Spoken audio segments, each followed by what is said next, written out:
Well, good morning, everyone. Rosie, thank you for your kind words. I have never seen Rosie on the basketball court. I'll bet it would be a treat.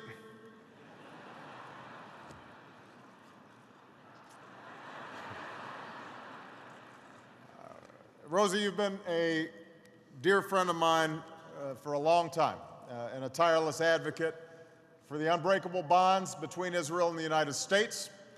And as you complete your term as president, I salute your leadership and your commitment.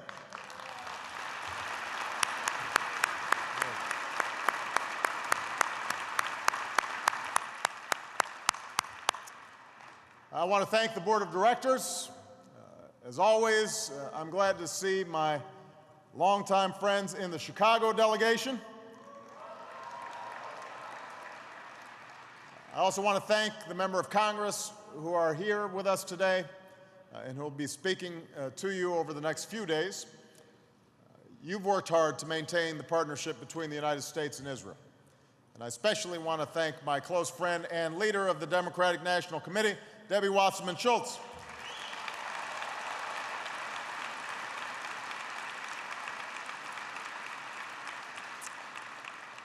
I'm glad that my outstanding young ambassador to Israel, Dan Shapiro, is in the House.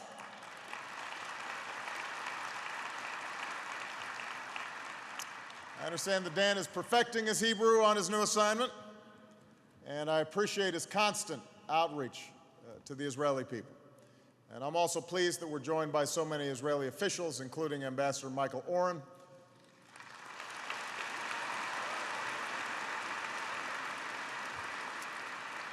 And tomorrow, I'm very much looking forward to welcoming Prime Minister Netanyahu and his delegation back to the White House.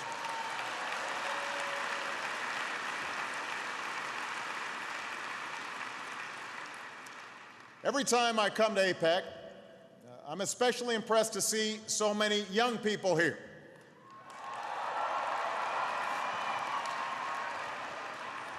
You don't yet get the front seats, I understand. You have to earn that. But students from all over the country who are making their voices heard and engaging deeply in our democratic debate. You carry with you an extraordinary legacy of more than 6 decades of friendship between the United States and Israel. And you have the opportunity and the responsibility to make your own mark on the world. And for inspiration, you can look to the man who preceded me on this stage, who's being honored at this conference, my friend, President Shimon Peres.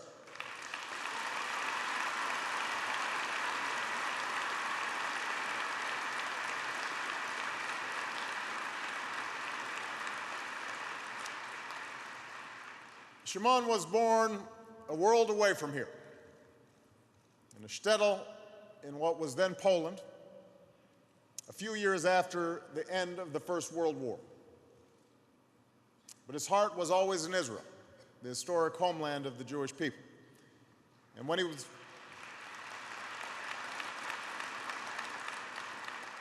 was just a boy, he made his journey across land and sea toward home. In his life, he has fought for Israel's independence, and he has fought for peace and security. As a member of the Haganah and a member of the Knesset, as a minister of defense and foreign affairs, as a prime minister, and as president, Shimon helped build the nation that thrives today, the Jewish state of Israel.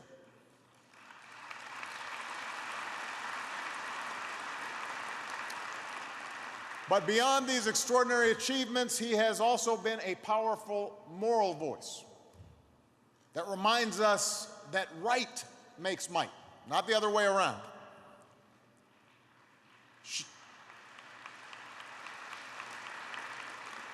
Shimon once described the story of the Jewish people by saying it proved that slings, arrows, and gas chambers can annihilate man, but cannot destroy human values, dignity, and freedom.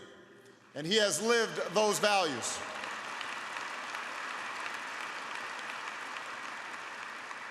He has taught us to ask more of ourselves and to empathize more with our fellow human beings.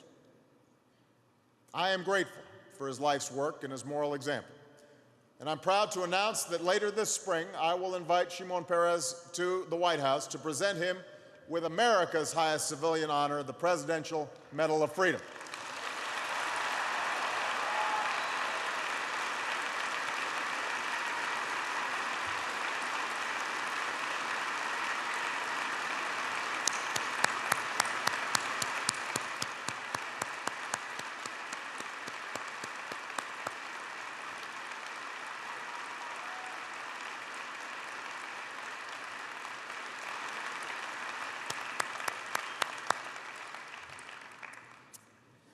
In many ways, this award is a symbol of the broader ties that bind our nations. The United States and Israel share interests, but we also share those human values that Shimon spoke about. A commitment to human dignity. A belief that freedom is a right that is given to all of God's children. An experience that shows us that democracy is the one and only form of government that can truly respond to the aspirations of citizens.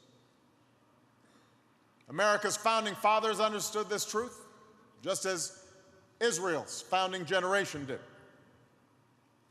President Truman put it well, describing his decision to formally recognize Israel only minutes after it declared independence. He said, "I had faith in Israel before it was established. I believe it has a glorious future before it, as not just another sovereign nation, but as an embodiment of the great ideals of our civilization."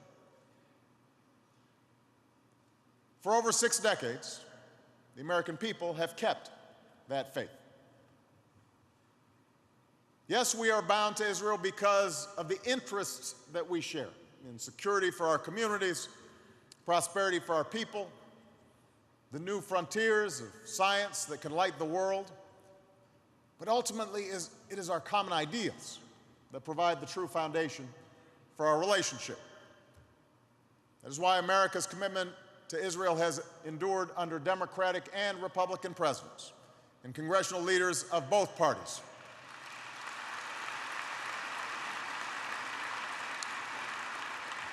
In the United States, our support for Israel is bipartisan, and that is how it should stay.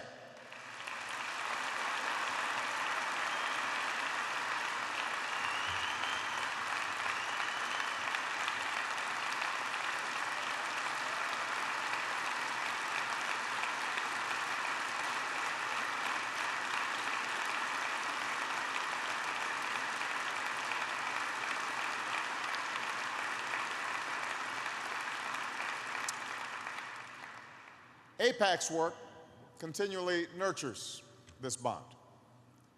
And because of AIPAC's effectiveness in carrying out its mission, you can expect that over the next several days, you will hear many fine words from elected officials describing their commitment to the U.S.-Israel relationship. But as you examine my commitment, you don't just have to count on my words. You can look at my deeds. Because over the last 3 years as President of the United States, I have kept my commitments to the state of Israel. At every crucial juncture, at every fork in the road, we have been there for Israel every single time.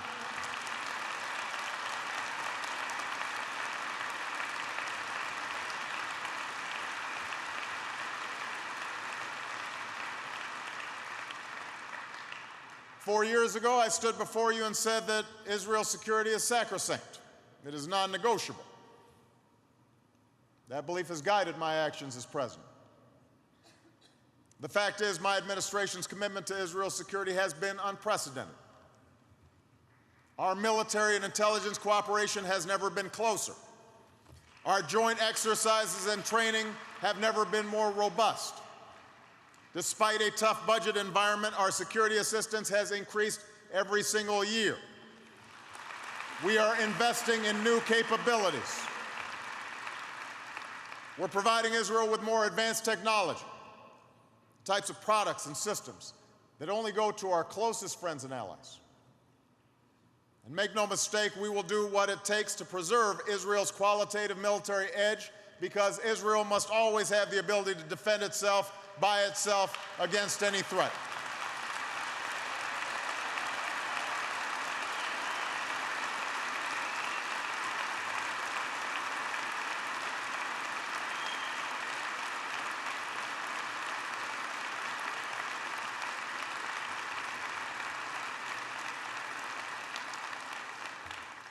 This isn't just about numbers on a balance sheet. As a senator, I spoke to Israeli troops on the Lebanese border. I visited with families who've known the terror of rocket fire in Sderot. And that's why, as president, I have provided critical funding to deploy the Iron Dome system that has intercepted rockets that might have hit homes and hospitals and schools in that town and in others.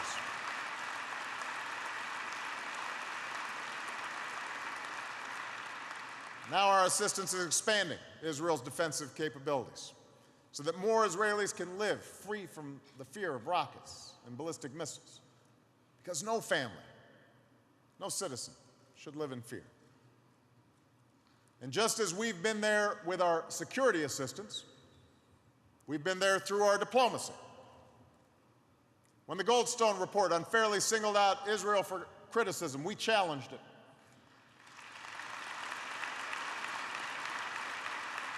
When Israel was isolated in the aftermath of the flotilla incident, we supported them. When the Durban conference was commemorated, we boycotted it, and we will always reject the notion that Zionism is racism.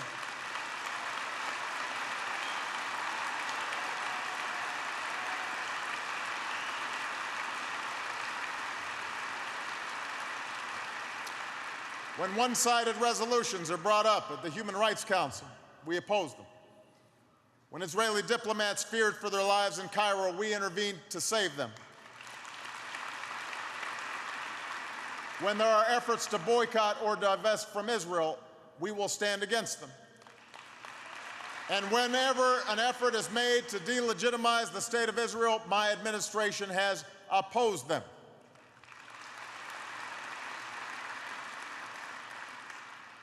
So there should not be a shred of doubt by now.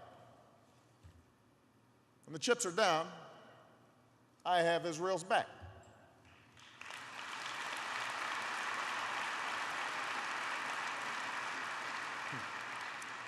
Which is why, if during this political season you hear some questions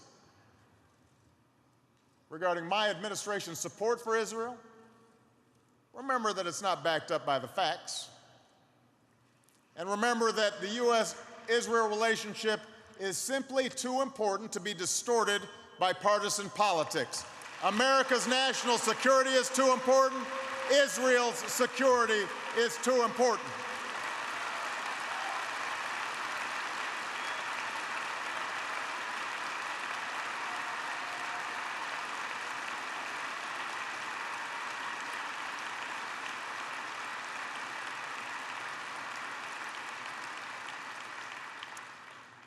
Of course, there are those who question not my security and diplomatic commitments, but rather my administration's ongoing pursuit of peace between Israelis and Palestinians.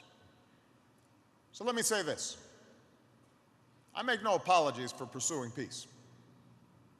Israel's own leaders understand the necessity of peace. Prime Minister Netanyahu, Defense Minister Barak, President Perez, each of them have called for two states, a secure Israel that lives side by side with an independent Palestinian state. And I believe that peace is profoundly in Israel's security interest.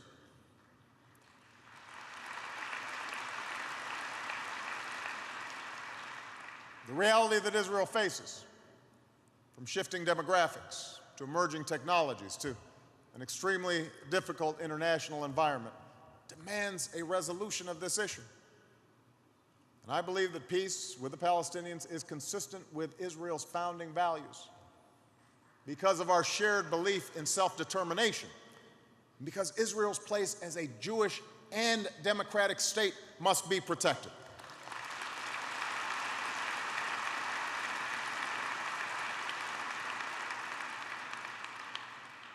Of course, peace is hard to achieve.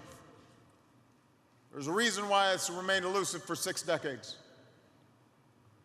The upheaval and uncertainty in Israel's neighborhood makes it that much harder, from the horrific violence raging in Syria to the transition in Egypt. And the division within the Palestinian leadership makes it harder still, most notably with Hamas's continued rejection of Israel's very right to exist.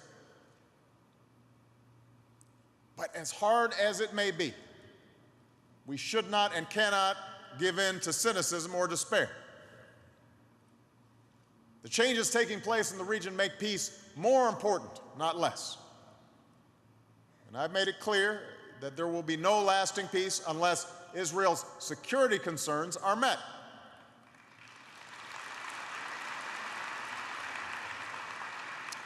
That's why we continue to press Arab leaders to reach out to Israel. And we'll continue to support the peace treaty with Egypt.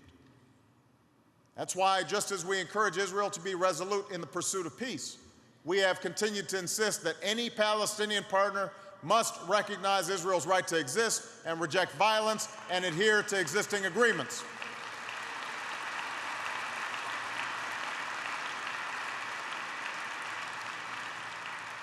And that is why my administration has consistently rejected any efforts to shortcut negotiations or impose an agreement on the parties. As Rosie noted, last year I stood before you and pledged that the United States will stand up against efforts to single Israel out at the United Nations. As you know, that pledge has been kept.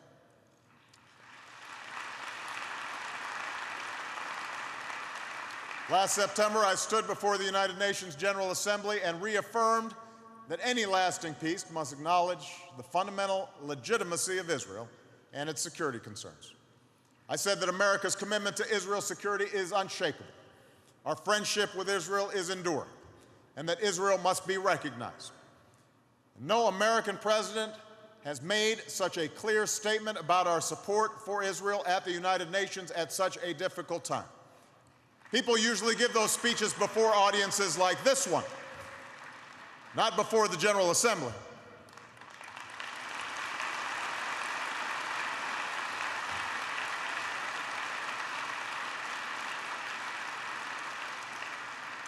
And I must say, there was not a lot of applause. But it was the right thing to do. And as a result, today there is no doubt anywhere in the world that the United States will insist upon Israel's security and legitimacy.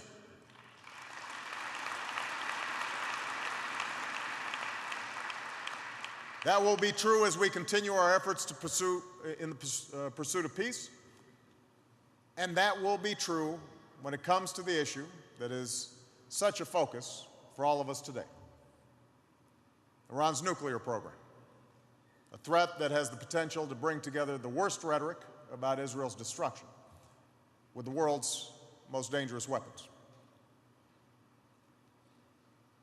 Let's begin with a basic truth that you all understand. No Israeli government can tolerate a nuclear weapon in the hands of a regime that denies the Holocaust, threatens to wipe Israel off the map, and sponsors terrorist groups committed to Israel's destruction.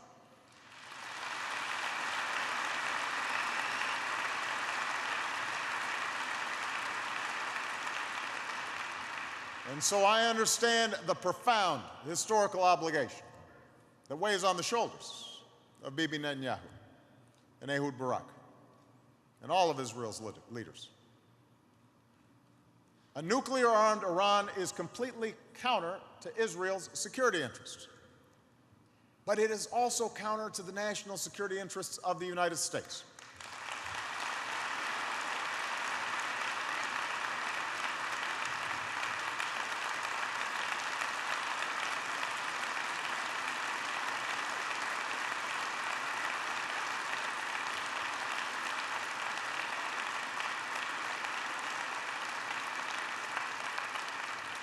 Indeed, the entire world has an interest in preventing Iran from acquiring a nuclear weapon.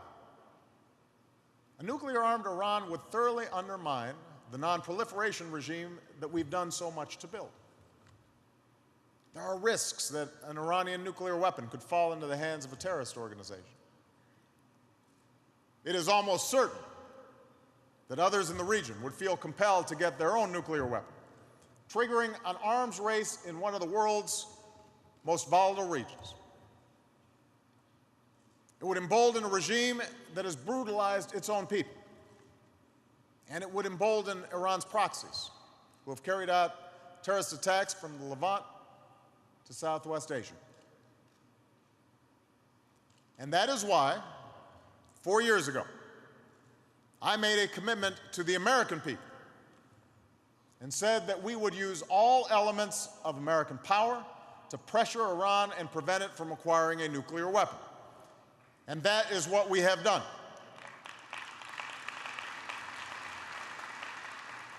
When I took office, the efforts to apply pressure on Iran were in tatters.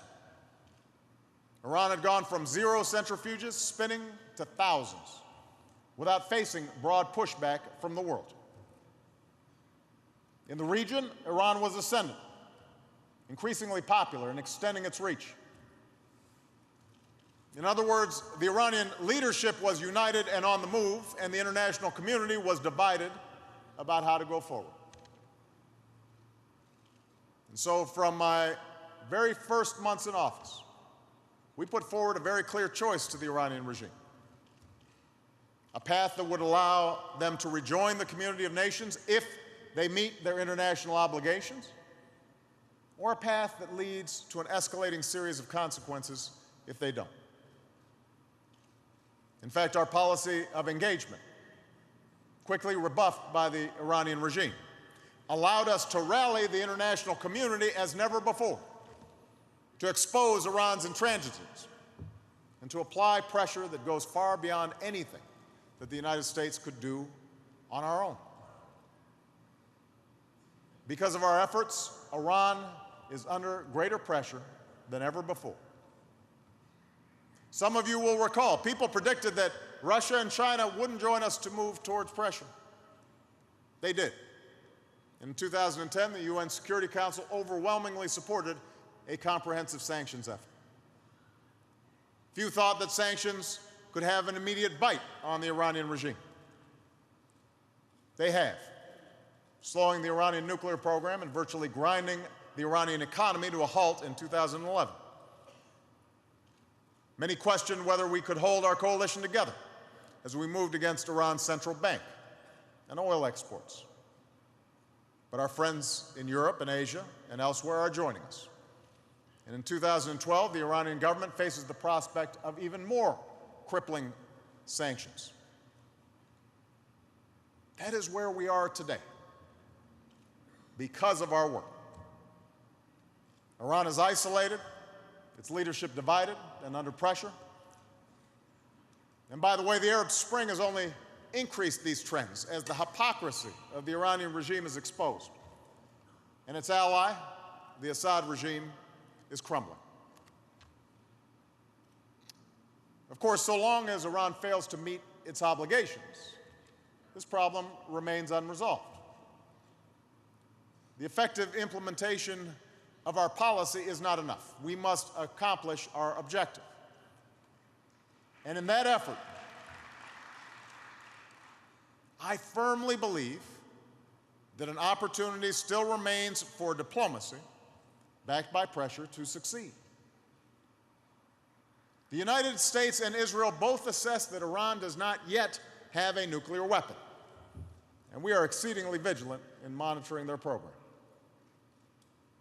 Now the international community has a responsibility to use the time and space that exists. Sanctions are continuing to increase. And this July, thanks to our diplomatic coordination, a European ban on Iranian oil imports will take hold.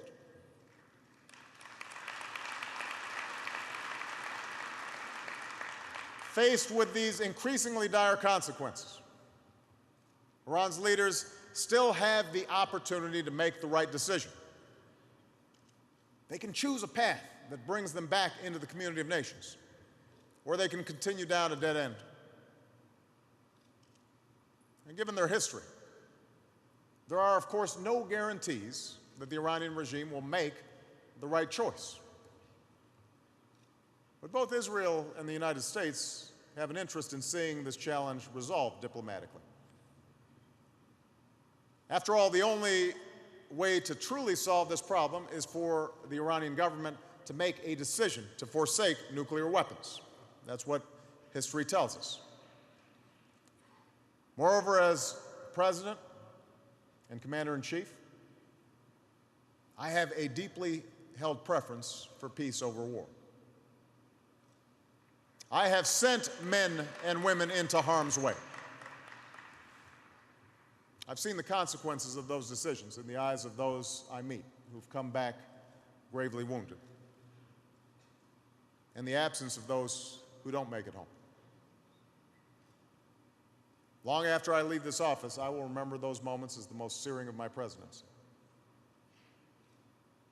And for this reason, as part of my solemn obligation to the American people, I will only use force when the time and circumstances demand it. And I know that Israeli leaders also know all too well the costs and consequences of war, even as they recognize their obligation to defend their country. So we all prefer to resolve this issue diplomatically. Having said that, Iran's leaders should have no doubt about the resolve of the United States.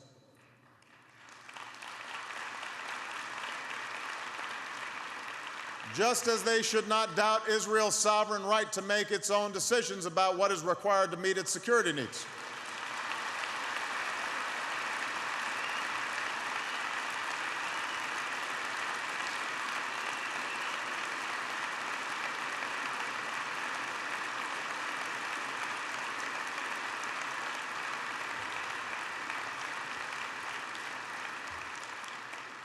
I have said that when it comes to preventing Iran from obtaining a nuclear weapon, I will take no options off the table. And I mean what I say.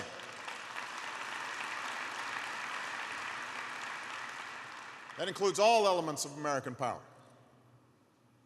A political effort aimed at isolating Iran, a diplomatic effort to sustain our coalition and ensure that the Iranian program is monitored, an economic effort that imposes crippling sanctions, and yes, a military effort to be prepared for any contingency.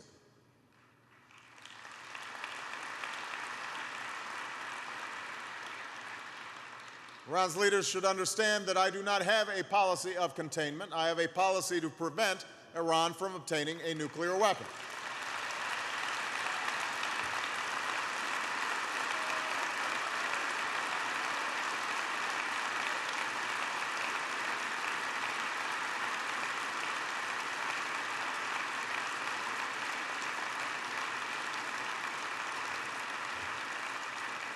And as I have made clear time and again during the course of my presidency, I will not hesitate to use force when it is necessary to defend the United States and its interests.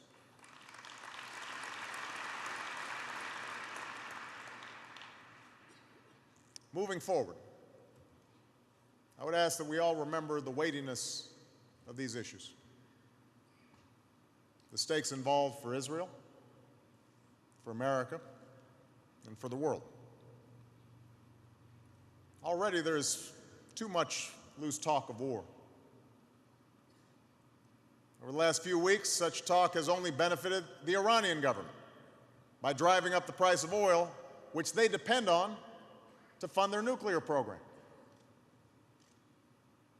For the sake of Israel's security, America's security, and the peace and security of the world, now is not the time for bluster. Now's the time to let our increased pressure sink in and to sustain the broad international coalition we have built. Now's the time to heed the timeless advice from Teddy Roosevelt. Speak softly. Carry a big stick.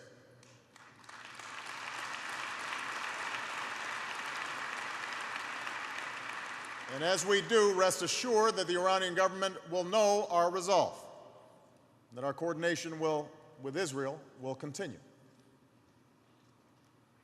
Now, these are challenging times. But we've been through challenging times before. And the United States and Israel have come through them together. Because of our cooperation, citizens in both our countries have benefited from the bonds that bring us together. I'm proud to be one of those people.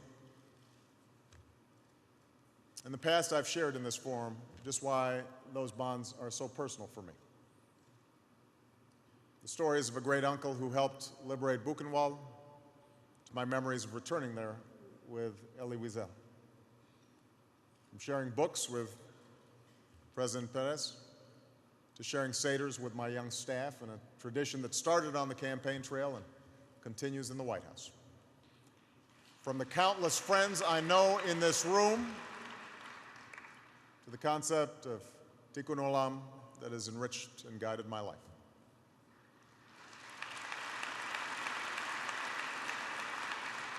As Harry Truman understood, Israel's story is one of hope. We may not agree on every single issue. No two nations do.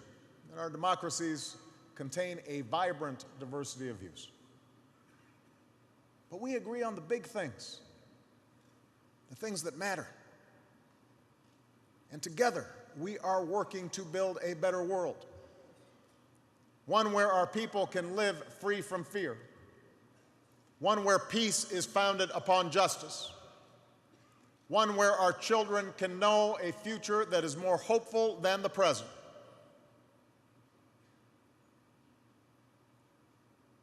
There is no shortage of speeches on the friendship between the United States and Israel. But I'm also mindful of the proverb, a man is judged by his deeds, not his words. So if you want to know where my heart lies, look no further than what I have done, to stand up for Israel, to secure both of our countries, and to see that the rough waters of our time lead to a peaceful and prosperous shore. Thank you very much, everybody. God bless you. God bless the people of Israel. God bless the United States of America.